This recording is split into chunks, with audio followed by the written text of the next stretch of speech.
فيديو النهارده هيكون الحلقة اللي قبل الأخيرة من سلسلة ملخص سلاحف النينجا 2012 الموسم الأول، وهناخد النهارده من الحلقة 20 للحلقة 24. أبرز اللحظات اللي في الفيديو ده هي تحول ليوناردو ومواجهة السلاحف لبعض وبداية غزو الكرانج. في كام حاجة بس عايز أقولها قبل ما نبدأ في الملخص ده. أولا عايز أعتذر على الغياب اللي طول قوي، في تقصير طبعا مني، بس كانت فترة النت قطع وحصل أحداث كتيرة بقى خلتني أركز على القناة التانية أكتر، بس إن شاء الله الفترة الجاية الموضوع يبقى أقل شوية الغياب في الفيديوهات. تاني حاجة عايز اقولها بجد شكرا جدا انكم وصلتونا قريب اهو ل 3000 مشترك في القناة دي، وهي لسه تقريبا بادئة ما بقالهاش كتير. ان شاء الله نكمل ونكبر مع بعض في القناة دي ونروح بقى للملخص. بس قبل ما ابدأ، لو وراك صلاة او اي حاجة مهمة روح خلصها الاول وتعالى اتفرج على الفيديو، كده كده مش هيطير. ويلا بينا ندخل في الموضوع. الحلقة ال21 بتبدأ معانا في مقر الفوت كلان. شريدر كان بيستجوب واحد من الكرانج ويسألوا ليه بيطاردوا السلاحف وايه قصتهم معاهم، وده بعد ما في الحلقة اللي فاتت قابلهم. الكرانج في الأول ما كانش عارف يقول حاجة لأنه خارج البدلة بتاعته، لكن بعد ما يتركب فيها بيرفض إن هو يتكلم، بس شريدر يهدده ويعترف في الآخر إن إبريل أونيل هي الهدف الأساسي من خطة الكرانج دي، والسلاحف هما اللي بيحموها منهم. شريدر وقتها أمر كراي إنها تروح تدور عليها وتخطفها وبرضه يبقى طعم عشان يجيب بيه السلاحف. في المخبأ السلاحف وإبريل بيتدربوا مع سبلنتر ويحاول يعلمهم نقطة مهمة، إنهم يفقدوا الخصم التوازن بأي طريقة. بعد كده دوني بقى في المعمل بتاعه عمال يجرب حاجات على الميوتيجين، بس بالغلط في شوية من الميوتيجين وقع على ايد إبريل، والمفاجأة انها ما حصلهاش اي حاجة، ودي حاجة تبان غريبة لكن هتوضح اكتر بعدين. المهم دوناتيلو بقى بيخترع غواصة وبيقول ان هم ممكن يفجروا بيها قاعدة البيانات بتاعة الكرانج تحت المية، وفي الطريق للقاعدة بالغواصة بيقابلوا وحش ضخم جدا جايبينه من البعد اكس الكرانج عشان يحمي القاعدة، بس بيقدروا يخدعوه ويدخلوا جوه القاعدة. وعلى الناحية التانية إبريل قابلت كراي بس ما كانتش تعرفها، لكن في الاخر كراي بتكشف لها عن نفسها وبتحصل مطاردة والاتنين بيجروا ورا بعض. وعلى الناحية التانية السلاحف دمروا القاعدة، لكن الوحش اللي قابلوه رجع وهاجمهم، لكن بيعرفوا يفلتوا منه في الاخر. نرجع بقى لإبريل وكراي. إبريل بتفتكر الدرس بتاع سبلنتر وتشتت كراي في اي كلام كده وتزقها وتجري وتعرف فعلا تهرب منه. المهم لما بيرجعوا للمخبأ سبلنتر بيطلب من إبريل انها تعيش معاهم تحت الارض، لان دلوقتي الكرانج والفوت الاتنين بيطاردوها فما ينفعش تطلع السطح. هي بتوافق بس بتتضايق شويه، لكن السلاحف بيوعدوها ان هم هيرجعوا كل حاجه زي ما كان. تنتهي الحلقه على كده.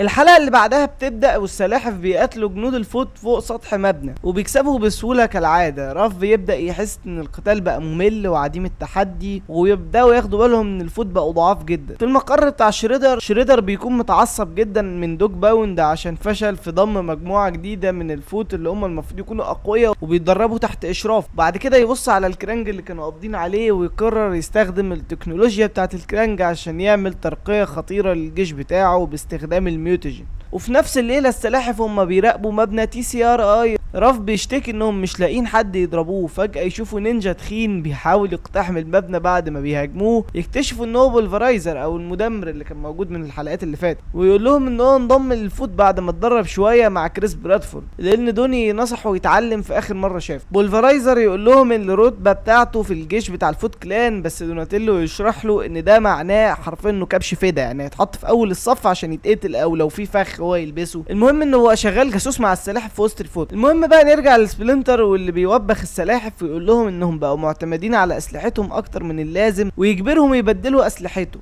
مايكي معاه السيوف، راف معاه النونشاكو، ليو معاه العصايه، ودوني معاه الصاي. يطلب منهم يتدربوا كده طول اليوم ويخسروا من اول تدريب عشان طبعا مش متعودين. بعد شويه دوني بيوصل له رساله من بولفرايزر بخصوص عمليه جديده للفوت، ولما بيروحوا يتفاجئوا بكمين من الفوت بقياده دوج باوند وفيش فيس. السلاحف بيتغلبوا بسبب تبديل الاسلحه فيضطروا يرجعوا اسلحتهم ويهزموهم بعد ما كل واحد يعني بقى معاه سلاحه. المهم يكتشفوا بقى ان الفوت كانوا بيسرقوا ميوتيجين. في المقر دوني كان لسه قلقانه على بولفرايزر والباقيين فرحانين انهم كسبوا، لكن سبلنتر بيغضب جدا عشان محدش سمع كلامه وبيطلب منهم بقى حاجه اكبر بكتير وان هم يسلموا الاسلحه بتاعتهم. في نفس الوقت الشريدر بيأمر دوج باوند انه ياخد بولفرايزر للمخزن عشان يجربوا عليه الميوتيجين، وعايز حرفيا اي حد يجرب عليه وخلاص. الكرانج بيحذره ان الماده مش مستقره، وبولفرايزر يتصل بدوني ويقول له ان هو وافق بنفسه يتعرض للميوتاجين علشان يبقى متحول زيهم. السلاحف بيروحوا ينقذوه، لكن في الطريق فيش فيس بيفجر الكاوتش بتاع الشيل ريزر، ودوني يروح لوحده والباقي يكملوا جري على رجليهم. في المخزن بولفرايزر بيتم تحضيره للتجربه، ودوني بيوصل ويقتل الفوت بعد ما خد عصايه مقشه، والسلاحف بيوصلوا ويساعدوه، لكن بولفرايزر يشغل الرفعه ويحول نفسه لمخلوق شفاف ضخم بقى مشوه خلاص.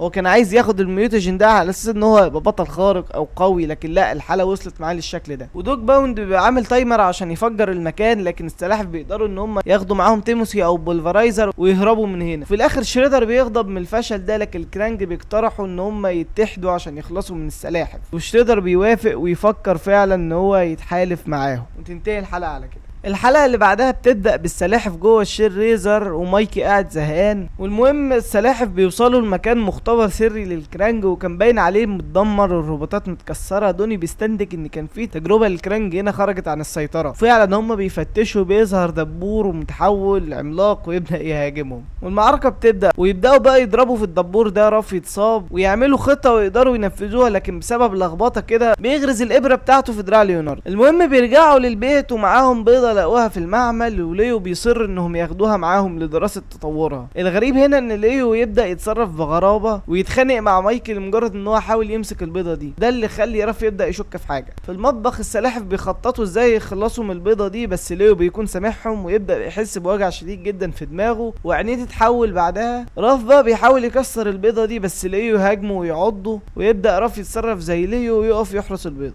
مايكي ودوني بيكتشفوا من البحث اللي عمله دوناتيلو ان في دبور طفيلي بيسيطر على ضحاياه علشان يحموا البيضه لحد ما تفقس وساعتها الحشره بتاكله، ويكتشفوا بقى ان ليو مصاب بالعدوى دي وكمان عدا بيها رافائيل. ليو وراف بيطاردوا مايكي ودوني يحاول يشتغل على مضاد للفيروس بس بيتعض هو كمان، ومايكي يتعض بعده، بس قبل ما يتحول بيقدر يفوق شويه ويفكر في التركيبه وينقذ الكل بحقنه مضاده قبل ما البيضه تفقس. البيضه بتفقس وبيطلع منها 3 دبابير ضخمه، ومايكي بيستخدم مدفع في الشير ريزر ويفجرهم كلهم، وتنتهي الحلقه على كده.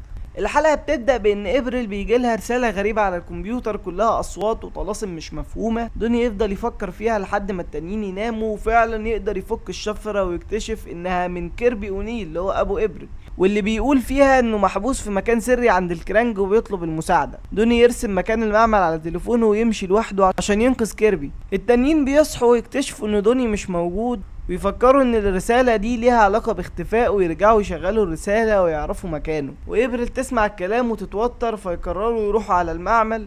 وفي الوقت ده سبلنتر ياخد إبريل للمركز بتاع التدريب ويكلمها عن الحاجة اللي عندها انها بتقدر تسمع اصوات واشارات غريبة في المجاري تحت.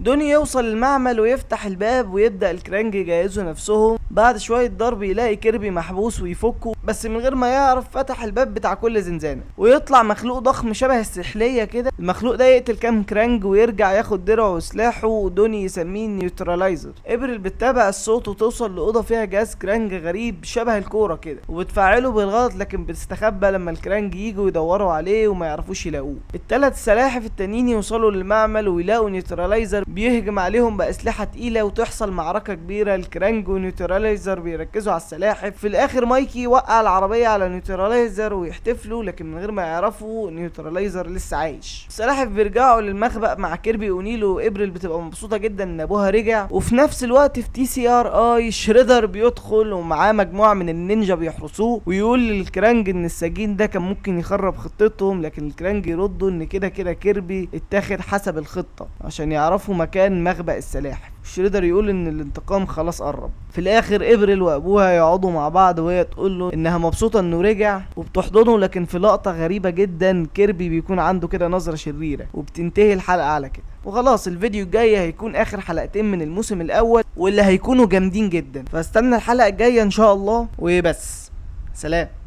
إنهم سلاحف نينجا أبطال في صدفات ذو القناع الأزرق هو ليوناردو يحارب بالسيف كل من يعترضه. أما دوناتيلو فهو بارع في الآلات. رافائيل جاد لا يحب المزاح. مايكل أنجلو ليس له مثيل، خفيف الظل ويحب الاسترخاء. المعلم سبلنتر أعطاه مهارات يحاربون بها كل العصابات. إنهم سلاحف نينجا أبطال في صدفات